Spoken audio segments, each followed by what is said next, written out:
मेरे लिए अध्यादेश होगा, मैं जाऊंगा पर 2 घंटे में लौट आऊंगा। भगवान कृष्ण छत पर प्रसन्न हो गए। जाओ तो ज्ञानी जी, 2 घंटे में आओगे कि 2 दिन में आओगे कि 2 महीने में आओगे कि 2 जन्म में आओगे, जाओ तो पहले एक बार यहाँ से। गोपियों के रंग जितनी देर तुम्हारे ऊपर चढ़ेगा तो लौट के आ भी पाओगे कि न आ पाओगे, जाओ तो सही। जब चलने को तैयार हुए तो भगवान कृष्ण ने कहा, वहाँ तुमको कोई पहचानेगा नहीं। जब से मैं चला आया हूँ ना, वहाँ के लोग दाना पानी भूल गए हैं, वहाँ के लोग भोजन नहीं करते हैं, वहाँ के लोग किसी से साधारणतया बात नहीं करते हैं। इसलिए तुम मेरा ये पीताम्बर ले लो, जिससे लोग समझे, भ्रम में हो जाएं कि मेरा कान्हा आया है तो तुमसे बात करेंगे, नहीं तुमसे बात नहीं करेंगे। तुम्हारे जैसे कितने ज्ञानी वहाँ डूबते उतराते रहते हैं जमुना में, कोई बात न करेगा तुमसे। भगवान ने अपना पीताम्बर दे दिया। हमारे इस पीताम्बर की महक को गोपियाँ जानती हैं, मेरी मैया जानती है। मेरे महक से, मेरे इस अंगोछे से दुपट्टे की महक को सूंघ करके पहचान जाती थी। अंधेरे में आंख बंद किए हुए मेरा लाला आगे जान जाती थी। गोपियों को मेरी महक पसंद है, इसलिए तुम मेरा ये दुपट्टा ले लो। अपना अंगर का अपना पीताम्बर दे देते हैं। शाही रथ पर बैठ करके आज भगवान कृष्ण मथुरा से ब्रज की ओर उद्धव को भेजते हैं। जब उद्धव जी चले, थोड़ी ही देर में पहुंच गए, पलक झपकते पहुंच गए। जब से भगवान कृष्ण गए थे तब से आज तक महाराज, और तो सब लोग जाते थे यदा कदा, लेकिन राधा फिर कभी ब्रजभान के यहाँ नहीं गई। निकुंज में बैठ गई थी और आज तक टकटकी लगाए उधर को देखती थी कि कृष्ण आएंगे, कृष्ण आएंगे। लाखों गोपियां आती थीं और राधा की सेवा करती थी, लेकिन राधा कभी लौट के नहीं गई। आपस में सब बांट ली थी, कल इतनी गोपियों की ड्यूटी रहेगी, कल इतनी गोपियों की ड्यूटी रहेगी। महारानी राधा तो ये कृत्य करती थी। यशोदा अभी मरी तो नहीं थी, लेकिन जब से कृष्ण गए तब से आज तक दाना नहीं, एक निवाला मुंह में नहीं लिया था। महाराज का जब रथ पहुंचा तो तमाम जो यहाँ वहाँ झाड़ियों में भगवान कृष्ण के सखा छिपे हुए थे, वो दिन भर वहाँ बैठे रहते थे, ताकते रहते थे कि मथुरा की ओर से कोई आ रहा है कि नहीं आ रहा है। और जब शाम हो जाती तो जाके यशोदा से कहते, मैया तेरा लाला बड़ा निष्ठुर है, आज भी ना आया, आज भी नहीं आया। पूरा दिन देखती रह गई, शाम होने को हो गई, लेकिन मैया तेरा लाला इतना निष्ठुर है। और रो रो करके जो आंसू बहते थे उनसे एक नाली बन गई थी, बहुत चौड़ी नाली, और आंसुओं की नाली का पानी बहता था। जिस समय महाराज उद्धव पहुंचते हैं, सब के सब गोप जो यहाँ वहाँ छिपे हुए थे दौड़ पड़े, लाला आ गया, लाला आ गया, ये तो वही रथ है जिस रथ पर बैठ करके गया था, लाला आ गया, लाला आ गया। एक छोटा सा लाल बच्चा था, साथी था, जिसका जूठन कढ़ी खाई थी कभी, भगवान ने उसके जीभ चाट लिए थे, होंठ चाट लिए थे, गाल चाट लिए थे, जिस पर ब्रह्मा मोहित हो गया था, वो रूठ गया। जब सुना कि लाला आए हैं तो रूठ गया, झाड़ी में छिप गया। बड़ा एक मित्र था मंशु का, वो कहता है, अरे लाला आ गया, तू यहाँ झाड़ी में कहाँ छिप रहा, चल जल्दी से मिल ले। मैं तो रूठ गया कृष्ण से, मैं न जाऊंगा उनके पास। मुझसे कह के गए थे कि मैं परसों आ जाऊंगा, आज इतने दिन हो गए नहीं आए, मुझको नहीं मानना है। जब वो आएंगे मेरे चरणों में प्रणाम करके मुझको मनाएंगे तब मैं उनसे मिलूंगा। कह तो दिया, इतने में वो सखा आगे बढ़ता है कि इससे रहा नहीं गया, मारे रोते हुए किलकारी मारते हुए कूद करके सड़क में आ गया। अरे मिल तो लो पहले, फिर बाद में रूठ जाऊंगा, कहीं वो वहीं से न चले जाएं, इसलिए दौड़ के पहुंचा। लेकिन जाके कहता है अपने मित्रों से, इसमें मेरा लाला नहीं है। जो सबसे छोटा 8 सखाओं में सखा है वो कहता है इसमें मेरा लाला नहीं है, मेरे लाला में इतनी ताकत नहीं है कि बिना मेरे इतनी देर तक रथ में बैठा रहता, मेरे ब्रज में आकर के में मुझको छोड़ करके उसकी तार नहीं थी कि वो उस पर बैठा रहता। इसमें मेरा लाला नहीं, मान लो, तुम लोग नहीं मानते हो तो देख लो। जाकर के उसका जो ओहार था वो हटाया गया, पर्दे को हटाते हैं, उसमें कृष्ण नहीं थे, सबका मन सूख गया। जय श्री कृष्ण, जय श्री कृष्ण। कौन हो आप? बोले मैं मथुरा का महामंत्री, मेरा नाम उद्धव है, मैं बृहस्पति का शिष्य हूँ, मैं माँ यशोदा से मिलना चाहता हूँ। मित्रों ने कहा कि ये जो पानी बह रहा है ये नाली जो बह रही है इसके किनारे किनारे चले जाओ, किसी को पूछने की जरूरत नहीं है, जहाँ से इसका उद्गम है वहीं यशोदा बैठी है, यशोदा के पास से ये इसका उद्गम है। थोड़ा आश्चर्य हुआ, उतरे, कुछ सखा साथ साथ चलने लगे। जाते हैं, बोले ये कोई देखा जा करके धीरे धीरे आगे बढ़े, और जहां से वो पानी आ रहा था वो कोई नदी का पानी नहीं था, कोई इंद्र के बारिश का पानी नहीं था। माँ यशोदा के आंखों का आंसू, लाखों गोपियों के रोने के आंसू, करोड़ों गौओं को रोने के आंसुओं का वो पानी बह रहा था और कुछ नहीं बह रहा था। पहुंचते हैं जाकर के, बोले अब उनको कुछ दिखाई भी कम पड़ता है, सुनाई भी कम पड़ता है। माँ यशोदा के दरवाजे पर जैसे पहुंचे, दरवाजे के पास जब पहुंचे, उद्धव जैसे ज्ञानी को कृष्ण कृष्ण कृष्ण कृष्ण कृष्ण इस तरह के अंदर से आवाज आ रही थी। उद्धव, मैं मथुरा का महामंत्री बृहस्पति का शिष्य माँ यशोदा तुम्हारे चरणों में प्रणाम करता हूँ। नहीं सुना। बोले थोड़ा तेज बोलो, इनको अब सुनाई कम पड़ता है। फिर दोबारा तेजी से कुछ बोलते हैं, जैसे तेजी से बोला, देखती नहीं है उधर, एकदम वृद्धावस्था में रो रही हैं, आंसू बह रहा। अरे धीरे बोल रे, धीरे बोल, आज मचल गया था, बड़े मुश्किल से सोया था, कह रहा था मैं चंद्रमा को ही अपनी दुल्हन बनाऊंगा, किसी तरह नहीं मान रहा था, बड़ी कोशिश करने पर अभी अभी सोया, तेज मत बोल नहीं तो मेरा लाला जाग जाएगा। न तो माँ लाला है, अवस्था अब तो आज 15 वर्ष के होने को आ गए हैं और मथुरा में विराजे हैं, पर यशोदा कह रही धीरे बोल मेरा लाला जग जाएगा, मेरा लाला जग जाएगा। बड़े मुश्किल में यहाँ सोया है, कितने बार लोरी गाई हूं तब जाकर के सोया है। ओ उद्धव जैसे ज्ञानी का सारा ज्ञान लक्षणा व्यंजना भूल गया, जब सारा का सारा महेश्वर के 14 सूत्रों को भूल गए, सारी व्याकरण भूल गई। बोल वृंदावन बिहारी लाल की जय।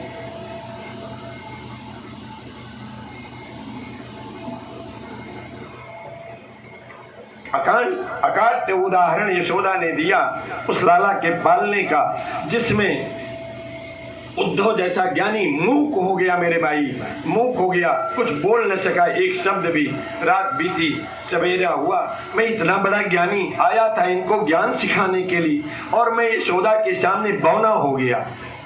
चलो गोपियों से तो मिल लो। बाहर निकलते हैं, इतने अकाट्य तर्क दिया यशोदा ने जिसका कोई काट नहीं था उद्धव के पास। बोले थोड़ा राधा से तो मिल लो। लोगों ने बताया वो तो निकुंज में बैठी हुई हैं, कुंजवन में बैठी हुई हैं। जाते हैं, जब यहाँ थे अभी वहाँ राधा बैठी है गोपियों के साथ में, झुरमुट में बैठी थी। गोपियाँ कहती हैं आज मैंने ये सपना देखा, आज मैंने वो सपना देखा, तमाम तरह तरह के सपने बता रही थी और राधा आंसू बहाते हुए रोज इनके सपनों को सुनती थी। सब सपना कृष्ण के बताती थी। आज उनके बारे में मैंने ये देखा, आज उनके बारे में मैंने ये देखा। एक सखी कहने लगी आज मैंने सपने में देखा कि मैं जमुना जल भरने गई थी, जमुना जल भरने गई, गागर भर ली, एक गागर अपने माथे पर रखी, सिर पर रखी, दूसरा गागर नहीं उठ रहा था, उस गागर के ऊपर गागर रखने में मेरा हाथ नहीं पहुंच रहा था। इतने में वो आ गए, नाम नहीं लेती हैं, इतने में वो आ गए और कहा कि मैं उठा दूं। हमने कहा उठा दो, और उन्होंने गागर उठा करके मेरे सिर पर रख दी। मैं चल दी घर की ओर और वो मेरे पीछे पीछे आ रहे थे। इतने में जब मैं घर पहुंची मेरे अंदर लगा कि वो तो अब मथुरा चले गए, कहाँ से आ गए, अब तो मथुरा चले गए, कहाँ से आ गए। जैसे ही मेरे मन में आया कि मैं पलट के देखूं तो कि वो आए हैं कि नहीं सही में, जैसे पलटने को हुई कि मेरी नींद उड़ गई, मेरी नींद टूट गई। ओ जब नींद टूट गई, कुछ अन्य सखियों ने कहा महारानी तुम हमारे रोज सपने पूछती रहती हो, सुनती रहती हो, कभी तुम भी तो बताओ कि उनके बारे में तुमने क्या सपना देखती हो, क्या सपना देखा तुमने आज उनके बारे में। बोली तुम सब बड़ी भाग्यशालिनी हो रही, कि तुमको सपना नींद आती है, नींद में तुम सपने में उनको देख लेती हो। मैं तो इतनी अभागिनी हूँ, मेरा इतना दुर्भाग्य है कि जिस दिन से वो गए मेरे इन निगोड़ी आंखों की नींद चली गई री, नींद चली गई। मैं कभी सोती ही नहीं कि मैं एक बार उनको सपने में तो देख लूं, इतनी अभागिनी हूँ। इसीलिए तो तेरे से पूछती हूँ कि कम से कम तू बताएगी तो थोड़ा राहत मिल जाएगी। मेरे हृदय में आग धधक रही है, जब तुम लोग कुछ उनके बारे में बोलती हो ना, थोड़ा सा शीतलता प्रदान होती है। सुना उद्धव ने, वो यहाँ तो सारा का सारा ज्ञान भरा पड़ा है। इतने में एक भंवरा आता है, भागवत में इसको भ्रमर गीत कहते हैं। एक भंवरा आता है गुनगुनाता हुआ और राधा के चरणों के समीप जाता, फिर उड़ता है, फिर जाता है। राधा ने देखा तो उसने कहा, अरे तुम कपटी के मित्र हो, जैसा वो तुम्हारा मित्र कपटी है, क्योंकि तुम्हारा रंग और उसका रंग एक जैसा है। पीतांबर थोड़ा सा रखते थे तो तुम्हारे मुंह में थोड़ा पीला पीलापन है। तुम दोनों मित्र हो, सखा हो। जैसे वो कपटी है, जन्म जन्म का कपटी है, वैसे तुम भी कपटी हो। मेरे पैरों के पास मत आओ, मैं तुम्हें क्षमा नहीं कर सकती। तुम कपटी के मित्र हो और उस कपटी का संदेशा लेकर के आए हो। अरे क्या बिगाड़ा था शूर्पणखा ने, ब्याह तो रचाना था। क्या बिगाड़ा था शूर्पणखा ने, ब्याह तो रचाना था, लेकिन ब्याह रचाना तो दूर रहा, उसकी नाक कान काट लिया। क्या बिगाड़ा था बाली ने, छिप करके मार दिया। क्या बिगाड़ा था राजा बल ने, उसका सब अपहरण कर लिया और उसको पाताल भेज दिया। उद्धव ने सुना, वो मैं तो इनको जानता था कि अहीर की छोवरियां हैं, न कुछ पढ़ी है न लिखी हैं। ये तो सारे वेदों को जानती हैं, ये तो जानती हैं कि जो राम है वही कृष्ण है, जो ब्रह्म है वही कृष्ण है। ये तो सब जानती हैं। मैं तो आज तक इस भ्रम में था कि मैं कुछ नहीं जान, ये कुछ नहीं जानती हैं। मैं इनको लक्षणा व्यंजना सुनाने की बात कर रहा था उनसे। ये तो सर्वस्व जानती हैं कि कृष्ण परमात्मा है। क्या सिखाने आया हूं इनको। इतने में देखा तो सखियों ने दौड़ के देखा, पीतांबर की महक आई तो सखियां उधर मुंह करती, चेहरा करती हैं। पता चला कि कृष्ण नहीं मित्र हैं। ओह, इतने दिन बाद उस छलिया को मेरी याद आई, इतने दिन बाद उस छलिया को मेरी याद आई तो खुद नहीं आया, तुमको भेज दिया अपने मित्र को। अरे चलो, तीसरी सखी कहती है, नहीं आया तो नहीं आया, कोई बात नहीं, कभी मेरी याद करता है, क्योंकि मैं उसको उसके लिए अपने माँ को छोड़ा, अपने पिता को छोड़ा, अपने पति को छोड़ा, अपने पुत्रों को छोड़ा, उसको रिझाने के लिए 16 श्रृंगार किया। कभी मेरी याद करता है कि नहीं करता। दूसरी थोड़ा रोते हुए कहती है, अरे उस कपटी की बात क्या करती है। अब न तो मैं पढ़ी थी न लिखी थी, मुझे कपड़ा पहनने का सलीका नहीं था। अब तो सुनते हैं वहाँ पढ़ी लिखी मिल गई हैं, अब तो वो मथुरा का सबसे बड़ा राजकुमार बन गया है। क्या उस छलिया की बात करती हो। वो हमारी याद अब काहे को करेगा। जब तक यहाँ था अपना काम निकाल लिया, अब वो मेरा याद नहीं करता। उसके जैसा कोई निष्ठुर नहीं हो सकता। तीसरी सखी ने कहा, अच्छा चलो, मैं उद्धव हमारी याद नहीं करता तो उस मैया की तो याद करता होगा, जिसका दूध पी करके, जिस बाबा की उंगली पकड़ करके वो चलना सीखा, जिस माँ यशोदा का दूध पी करके उसके पास इतना बल आया कि दूसरे दिन पूतना का वध कर दिया, महीने भर में शक्तासुर का वध कर दिया, तृणावर्त को मार दिया, अगासुर को मारा, धेनुकासुर को मारा, अनेकानेक काली नाग का दमन किया, गोवर्धन पर्वत को 7 दिन उठाए रखा। उस मैया की तो याद करते होंगे। जो माँ बिना उसके एक पल नहीं रहती थी, उस मैया की तो याद करते होंगे। अरे क्या निष्ठुर की बात करती है। वो किसी की याद नहीं करता, वो इतना निष्ठुर है, इतना निष्ठुर है कि किसी की याद नहीं करता। एक सखी रोते हुए कहती है, अरे जब वो हमारी याद नहीं करता तो मैं उसकी याद क्यों करूं।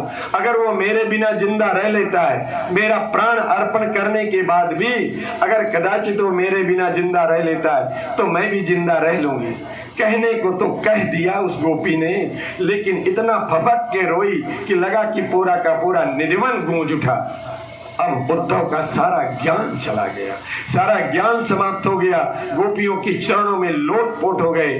थोड़ा सा ब्रह्म ज्ञान दिया तो गोपियां कहती हैं, उद्धव मन न भयो रे 10-20, उद्धव मन न होत 10-20। तुम तुम्हारे यहाँ क्या 10-20 मन होते हैं? एक मन रहो सो गयो श्याम संग को आराधईस, एक मन रहो सो गयो श्याम संग को आराधईस। उद्धव मन न भयो रे 10-20। अरे उद्धव, किसको तुम सिखा रहे हो ये अपना ब्रह्म ज्ञान? हमने तो कृष्ण के लिए अपना जन्म हार दिया है। जिस 16 श्रृंगार करके उसको रिझाती थी, उसमें अब मैं राख नहीं लपेट सकती, उसमें विभूति नहीं लगा सकती। एक मन था, वो कृष्ण के साथ चला गया। अब तो मैं बिना मन बिना प्राण के, जैसे कोई पेड़ पर पत्ते न रह गए हो, उसकी हरियाली समाप्त हो गई हो, ठूठ खड़ा हो। उद्धव, मैं निष्प्राण हूं, ठूठ हूं, मेरे अंदर कोई ना कल्पना है न कोई चाहना है। उद्धव उनकी चरणों में गिर जाते हैं और गिर करके मन ही मन कहते हैं, हे ब्रह्मा, अगर मुझे अवतार देना तो इस ब्रज में देना, मुझे यहाँ का पत्थर बना देना, यहाँ की तृण बना देना, 3 गोपियों के चरणों की रज मेरे माथे पर लगे, ये मेरे ऊपर पैर रख रख करके चले, यहाँ की शिला बना देना। मानुष हो तो वही रस खान, बसो ब्रज गोकुल गांव के ग्वारन। अगर मुझे मनुष्य बनाना तो मुझे गोकुल के बीच नंद बाबा के यहाँ ग्वाल बना देना, मैं इनके साथ ही रहना चाहता हूँ। अगर पत्थर बनाना, पाहन हो तो वही गिरी को, जो धरे होकर छत्र पुरंदर धारण। जिसको कृष्ण ने अपने हाथ में कनिष्ठिका उंगली पर उठा करके ग्वाल वालों की रक्षा की थी, उस गोवर्धन की तलैटी की कोई शिला बनाना जहाँ इन गोपियों के पैर पड़े। अगर कोई पक्षी बनाना तो जो खग हो तो बसेरो करो, मिली कालिंदी कोल कदम्ब की डारन। यमुना के किनारे जो वृक्ष हैं, जहाँ पर आकर के अपने ग्वालों के साथ खेल खेलते थे, वहाँ के पेड़ों में मेरा बसेरा करना ब्रह्मा। मुझे अगर कोई पक्षी बनाना तो मैं यहाँ आकर के पक्षी बनूं। और अगर मुझे पशु बनाना तो नंद बाबा की गाय बनाना, जिसको कृष्ण चराते रहे और वो गाय फिर आकर अपने जीभ से चाटती थी, वही गाय बना देना ब्रह्मा। अगर मुझे फिर से अगर मौका देना इस मृत्युलोक में तो मेरे साथ यही न्याय करना। इतने में जब लौट गए उनके चरणों में, 6 महीने बीत गया। कहे थे कि मैं 2 घंटे में लौट आऊंगा, जाऊंगा और उन्हें ब्रह्म ज्ञान सिखाऊंगा और तुरंत लौट आऊंगा। भगवान ने कहा था जाओ तो सही, 2 घंटे में आओगे कि 2 दिन में आओगे कि 2 महीने में आओगे कि 2 वर्ष में आओगे कि 2 जन्म में आओगे। लौट गए और समाधि लग गई। जिस समय समाधि लगी उस समय भगवान कृष्ण वहां पहुंचते हैं और कहते हैं, क्या हुआ ज्ञानी जी? बोले तुम बहुत निष्ठुर हो कृष्ण, बात न करो। बोले बताओ तो सही क्या हो गया? जिस समय प्रेम का रोग लगता है ना, जब इन गोपियों का प्रेम रंग चढ़ा ना, तो सारा का सारा ज्ञान भूल गया उद्धव का, सारा ज्ञान समाप्त हो गया, उनके चरणों में लोटपोट हो गए। आकर के भगवान कृष्ण ने कहा थोड़ा अब आंख बंद करो। भगवान ने कहा आंख बंद करो ज्ञानी बाबा। जैसे ही आंख बंद किया तो देखा कि करोड़ों कृष्ण करोड़ों गोपियों के साथ सब पालने पर खड़े झूल रहे हैं और कुछ गोपिकाएं झुला रही हैं। ये तो भगवान उनके ज्ञान का जो अहंकार था, मद हो गया था, उसको नष्ट करने के लिए और प्रेम की पराकाष्ठा का प्रदर्शन करने के लिए ये लीला की थी। बोल दे वृंदावन बिहारी लाल की जय। श्री कृष्ण गोविंद हरे मुरारे, हे नाथ नारायण वासुदेव। इस कथा को जीवन पर्यंत कहा जा सकता है, लेकिन इसका समापन नहीं हो सकता। इतनी मधुर है और इतनी बृहद है, पर नियमावली के अनुसार आगे बढ़ना है।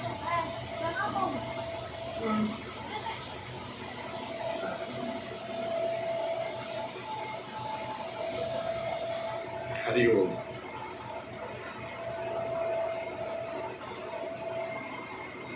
जिस समय कंस की पत्नी जरासंध की बेटी अस्ति और प्राप्ति 13 दिन का समय बीतने पर मायके पहुंची और अपने पिता से कहा लाइट आ गई है। अपने पिता से कहा, कृष्ण के कारण मेरे मांग का सिंदूर उजड़ा है, तुम्हारे पास अगर ताकत है, सूरमा हो, तो कृष्ण से बदला ले लो मेरे पति का। अब जरासंध 17 बार 21 की सेना लेकर के बार बार युद्ध करने के लिए मथुरा आया, लेकिन भगवान पूरी सेना को मार देते थे और उसको छोड़ देते थे। सम्मानित व्यक्ति का अगर अपमान कर दिया जाए तो मृत्यु से ज्यादा कष्ट होता है। सम्मानित कोई व्यक्ति सम्मानित हो और बड़ी सभा में उसका अपमान कर दिया जाए तो मृत्यु सम कष्ट होता है। संभावित का अपजस लाहू, मरण कोट सम दारुण दाहू। इस तरह छोड़ते चले गए। अब जरासंध सोचा कैसे मारो, तो एक काल यवन नाम का राक्षस था, बड़ी सेना थी उसके पास। इस बार जरासंध की उससे मित्रता थी। भगवान तो इसी के लिए आए थे। यदा यदा हि धर्मस्य ग्लानिर्भवति भारत अभ्युत्थानम धर्मस्य तदात्मानं सृजाम्यहम्। इसी कार्य को करने के लिए अवतार लेते हैं। विप्रदेनु सुर संतहित लीन मनुज अवतार। ये सेना ले आता रहेगा और मैं उनका संहार करता रहूंगा दुष्टों का। धरती का भार उतारने के लिए आए हैं। काल यवन को जब लेकर के आए, इसे अब कृष्ण मार नहीं सकते थे। ऐसा वरदान था कि विष्णु इसको मार नहीं सकते थे। भगवान ने क्या किया कि आज जब देखा कि 2 सेनाएं आएंगे, एक जरासंध की और एक काल यवन की, तो ये मथुरा छोड़ करके भाग दिए। इसी समय इनका नाम पड़ा रणछोड़। रण छोड़ के भागे थे, इसलिए इनका नाम एक पड़ा रणछोड़। बोले रणछोड़ भगवान की जय। भागते भागते कहते हैं सूर्यवंश के एक राजा थे मुचकुंद। कभी देवताओं के साथ मिलकर के राक्षसों का नाश किया था। और देवताओं ने कहा वरदान मांग लो। बोले अभी इनसे नहीं जीत रहे थे, अब जिता दिए, राज्य पा गए तो मुझे को वरदान देने लगे। मुझे वरदान तुम मत दो, मेरे सोने की व्यवस्था कर दो।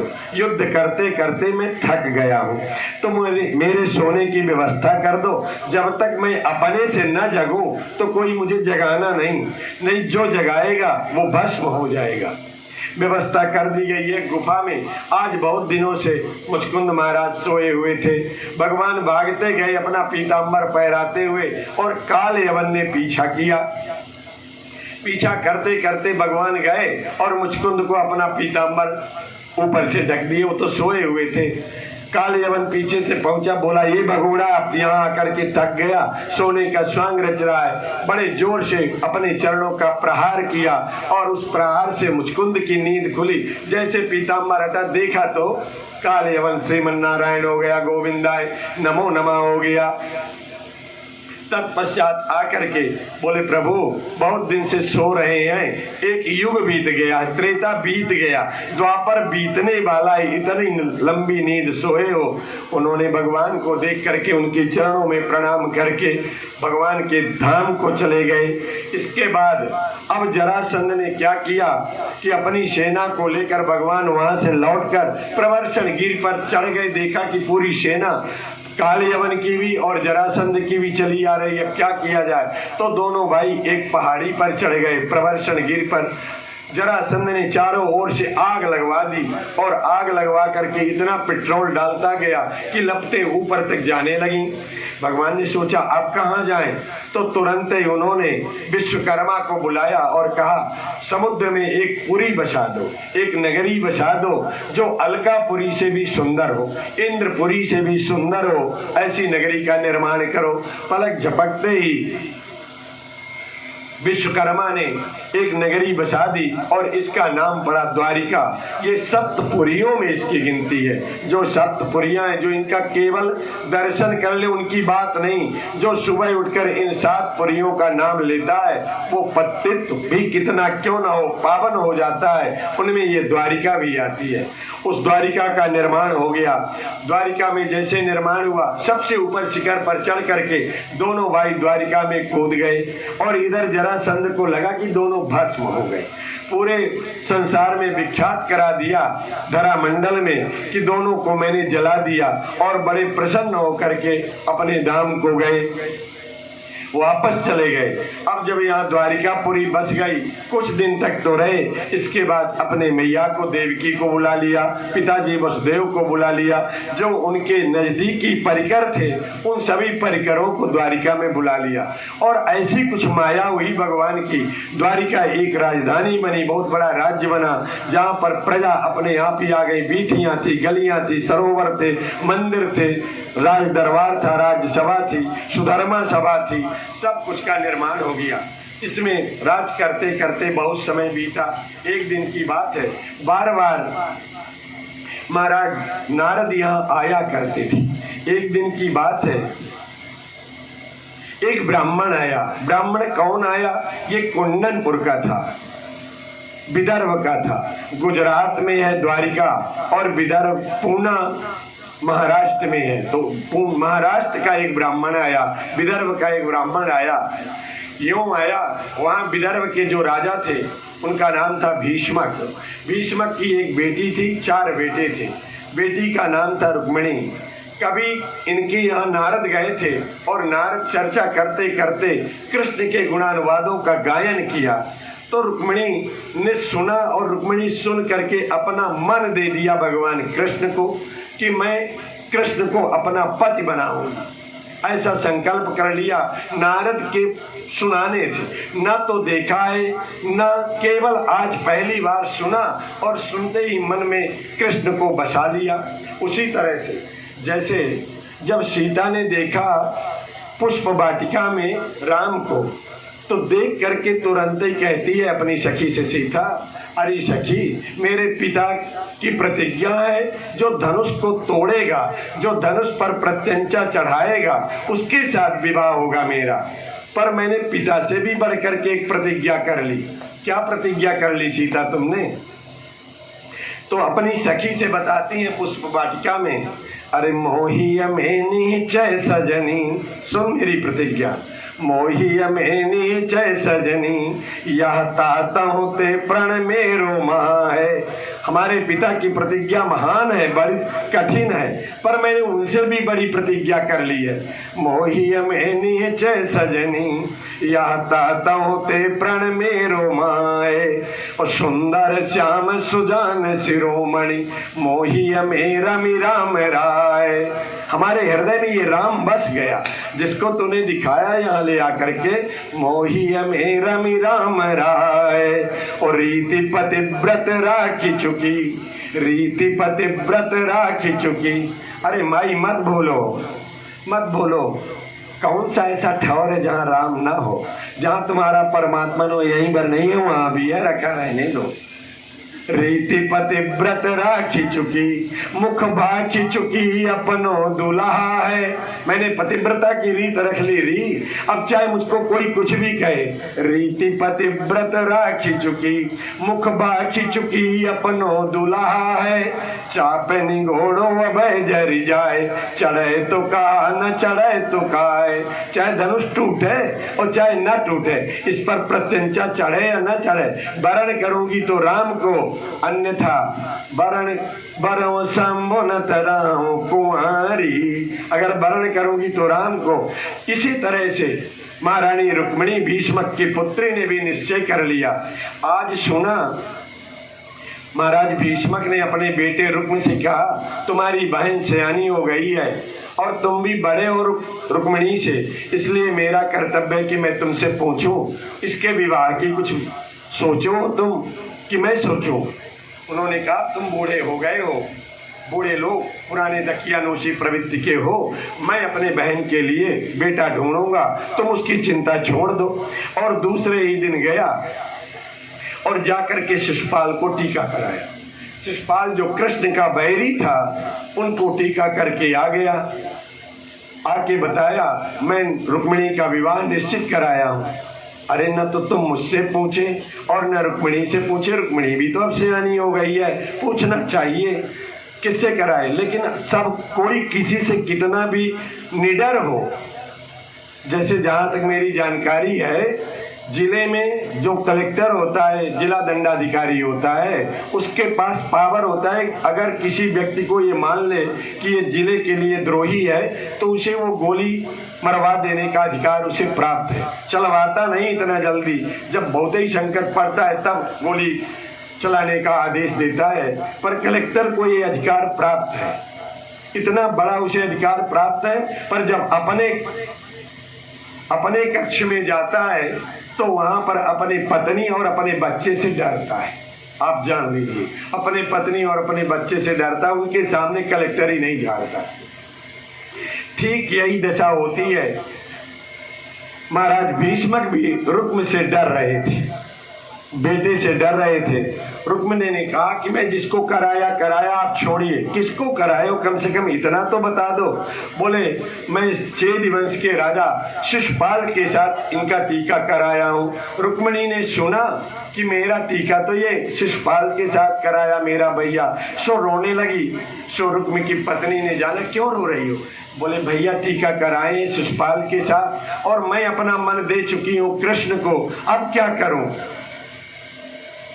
उन्होंने कहा रोने धोने से कुछ नहीं होगा, कोई उपाय कर। जल्दी से ननद को समझाया कोई उपाय कर। क्या उपाय करूं, कम से कम क्या कृष्ण जानते हैं कि तुम उनको प्रेम करती हो। बोले ये कैसे कहूं, मैंने कभी उनको देखा तो है नहीं, केवल नारद के द्वारा उनके गुणों को सुना था। गुण को सुन करके मैंने अपना मन उनको दे दिया। अब मैं क्या जानूं कि वो मुझको चाहते हैं कि नहीं चाहते हैं, मुझको जानते हैं कि नहीं जानते, न कभी देखा है न सुना है, मैं अब कैसे कह। तो कोई उपाय कर, कम से कम इतना तो बता दे कि तुम उनको चाहती हो।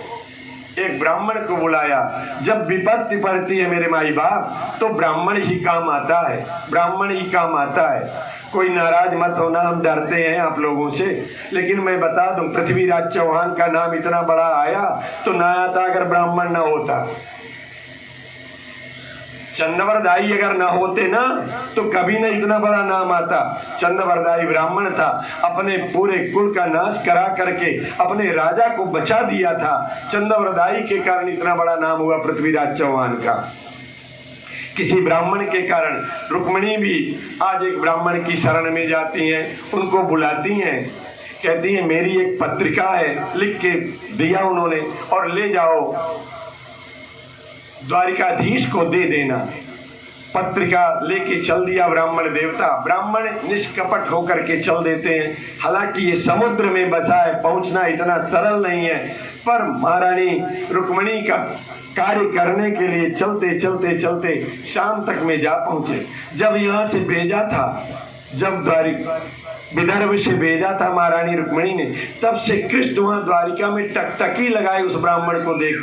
सोच रहे थे अब आएगा अब आए, किसी को कोई पता नहीं, पर मन का ये जो आत्मा का तार होता है ना, जो फोन होता है, जो ये वायरलेस होता है, सब में तो कोई न कोई वायर होता है, लेकिन इसमें कोई वायर नहीं होता, बेतार का तार होता है।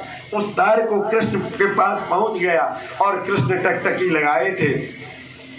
जैसे ही भवन में पहुंचे भगवान कृष्ण, तुरंत ही उसको कोई और न देख पावे, ले गए अंतापुर में, ब्राह्मण के चरणों को धोया, अपने आसन पर बैठाया, प्यार किया, कुछ खिलाया पिलाया। फिर कहा महात्मन ब्राह्मण देवता, इतना कष्ट सह करके आप कहाँ से आए हैं, यहाँ आने का आपका कोई प्रयोजन तो होगा। उन्होंने बताया मैं विदर्भ से आया हूँ, कुंदनपुर नरेश की बेटी महारानी रुक्मिणी ने एक पत्रिका भेजी है आपके लिए, वो पत्रिका लेके आया हूँ। जैसे ही पत्रिका दिया भगवान कृष्ण ने उसे माथे पर लगाया और कहा लो ब्राह्मण देवता पढ़ो। बोले ये जो पत्र है ना बड़ा गोपनीय है, आप इसको स्वयं पढ़ें। भगवान कृष्ण कहते हैं आज तक जीवन में जब से मैं इस दरा में आया हूँ, कोई भी ऐसा कृत्य नहीं किया जो ब्राह्मणों से छिपा के किया। जो ब्राह्मणों से मैं छिपा के कोई काम नहीं करता, चाहे जितना गोपनीय हो, पढ़ना तो तुम्ही को पड़ेगा। अब ब्राह्मण देवता ले लिए उस पत्र को, लगे पढ़ने। उसमें लिखा था हे त्रिभुवन सुंदर, हे त्रैलोक्य के सुंदर, मैंने तुम्हें आंखों से नहीं देखा है, केवल कानों से सुना है। गुरु नारद के द्वारा तुम्हारे गुणों को मैंने सुना है, तो सुन करके कान तृप्त हो गए हैं और उन तृप्तता के कारण जिस दिन मैंने सुना था तुम्हारे गुणों को, मैंने अपना मन तुम्हारे चरणों में समर्पित कर दिया हूँ केशव, अपना मन तुम्हारे चरणों में समर्पित कर दिया हूँ। मेरा भाई तुमसे बैर रखता है और मेरा टीका शिशुपाल के साथ कर आया है।